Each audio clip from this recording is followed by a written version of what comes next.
নমস্কার বন্ধুরা, আপনারা দেখছেন মৌয়ের সাথে রান্নাবান্না। আজকে বানাবো খুবই কম তেলে ছিমছাম একটি ঘরোয়া রান্না, কলমি শাকের নিরামিষ চচ্চড়ি। এখন এই বসন্তের হালকা গরমে এই রকম কম তেল ও মশলায় রান্না খেতে যেমন ভালো লাগে তেমনই স্বাস্থ্যকর হয়ে থাকে। কারণ মৌসুমি শাকসবজিতে প্রচুর ভিটামিন আর প্রোটিন থাকে, যেটা আমাদের স্বাস্থ্যের পক্ষে খুবই উপকারী। রেসিপিটি ভালো লাগলে লাইক দিয়ে শেয়ার করে দেবেন। আরও নতুন নতুন রেসিপি পাওয়ার জন্য চ্যানেলটি সাবস্ক্রাইব করে রাখুন। প্রথমেই বলে দিই, এখানে মোট 2 বান্ডিল কলমি শাক ভালো করে ধুয়ে নেওয়ার পর ডাঁটি সমেত মিহি করে কুচিয়ে নিয়েছি। একটা বড় সাইজের বেগুনকে একটু ডুমো ডুমো করে কেটে নিয়েছি। এরই সাথে একটা বড় সাইজের আলু আর এক ফালি কুমড়োকেও বেগুনের পিসগুলোর মতন সমান সাইজ করে কেটে নিয়েছি। আপনাদের ইচ্ছে হলে পটল, ঝিঙে, রাঙালু ইত্যাদি সবজিও অ্যাড করতে পারেন। প্রথমে গ্যাসের আঁচটা হাই ফ্লেমে রেখে কড়াই বসিয়ে দিলাম। টোটাল 1.5 চা চামচ মতন 5 ফোড়ন দিলাম আর একটা শুকনো আস্ত লঙ্কাকে এইভাবে 2 টুকরো করে দিয়ে দিলাম। মোটামুটি 2-3 মিনিটের জন্য সেঁকে নিচ্ছি। গোটা মশলার থেকে হালকা গন্ধ বেরোতে শুরু করলেই আঁচটা বন্ধ করে দিতে হবে আর এই গোটা মশলা ঠান্ডা করে গুঁড়ো করে নিতে হবে। গোটা মশলা সেঁকে নেওয়ার পর কড়াইতে দিয়ে দিলাম খুবই সামান্য পরিমাণে সর্ষের তেল। অবশ্যই এই রান্নাটা সর্ষের তেল দিয়েই বানাবেন, খেতে ভালো লাগবে। তেল গরম করে নিয়ে এই ডালের বড়িগুলো ভেজে নিচ্ছি।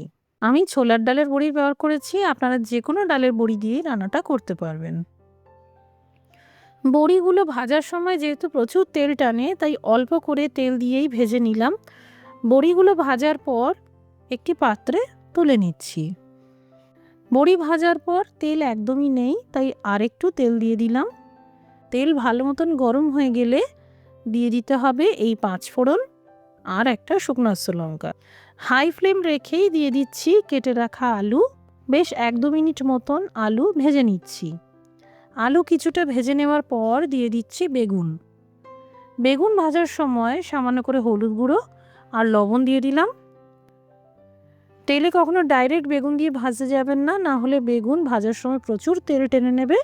তাই প্রথমে আলুটা ভেজে নেবেন, তারপর বেগুনটা দেবেন। আঁচটা কম করে দিয়ে 2 মিনিট ঢেকে রান্নাটা করব।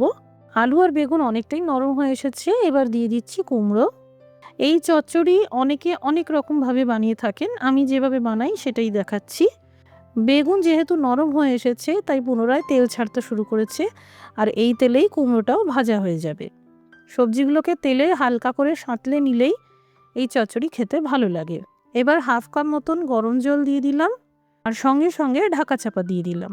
আঁচটা একদম কম করে 2 মিনিট রান্না করে নিতে হবে। 2 মিনিট পর সবজিগুলো অনেকটাই নরম হয়ে গেছে। এই পর্যায়ে দিয়ে দিলাম কুচানো কলমি শাক। শাক দেওয়ার পর বেশ ভালো করে ভেজে নিচ্ছি। খুব সামান্য করে লবণ দিয়ে দিলাম।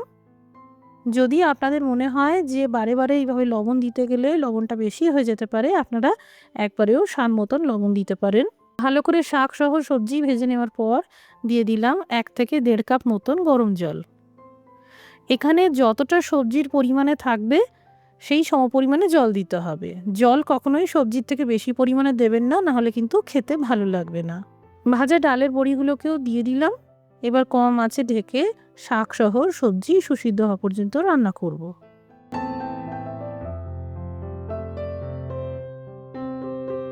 এখানে শাক আর সবজি ভালো মতন সিদ্ধ হয়ে গেছে। এবার এই শাঁকা মশলার গুঁড়োটা দিয়ে দিলাম। মোট 3 চা চামচ মতন হবে। এরই সাথে 1 চা চামচ চিনি দিয়ে দিলাম। যেহেতু নিরামিষ চচ্চড়ি তাই সামান্য মিষ্টি দিলে খেতে ভালো লাগে। ভালো করে সব কিছু মিশিয়ে নিলাম। তৈরি হয়ে গেল নিরামিষ কলমি শাকের চচ্চড়ি। এখনও যারা কলমি শাক এইভাবে বাড়িতে রান্না করেননি, একবার বানিয়ে দেখবেন, খুব সুন্দর খেতে হয়। বাড়িতে বানালে কমেন্ট করে জানাতে পারেন কেমন তৈরি হলো। রেসিপিটি দেখার জন্য অসংখ্য ধন্যবাদ। সবাই ভালো থাকুন, সুস্থ থাকুন।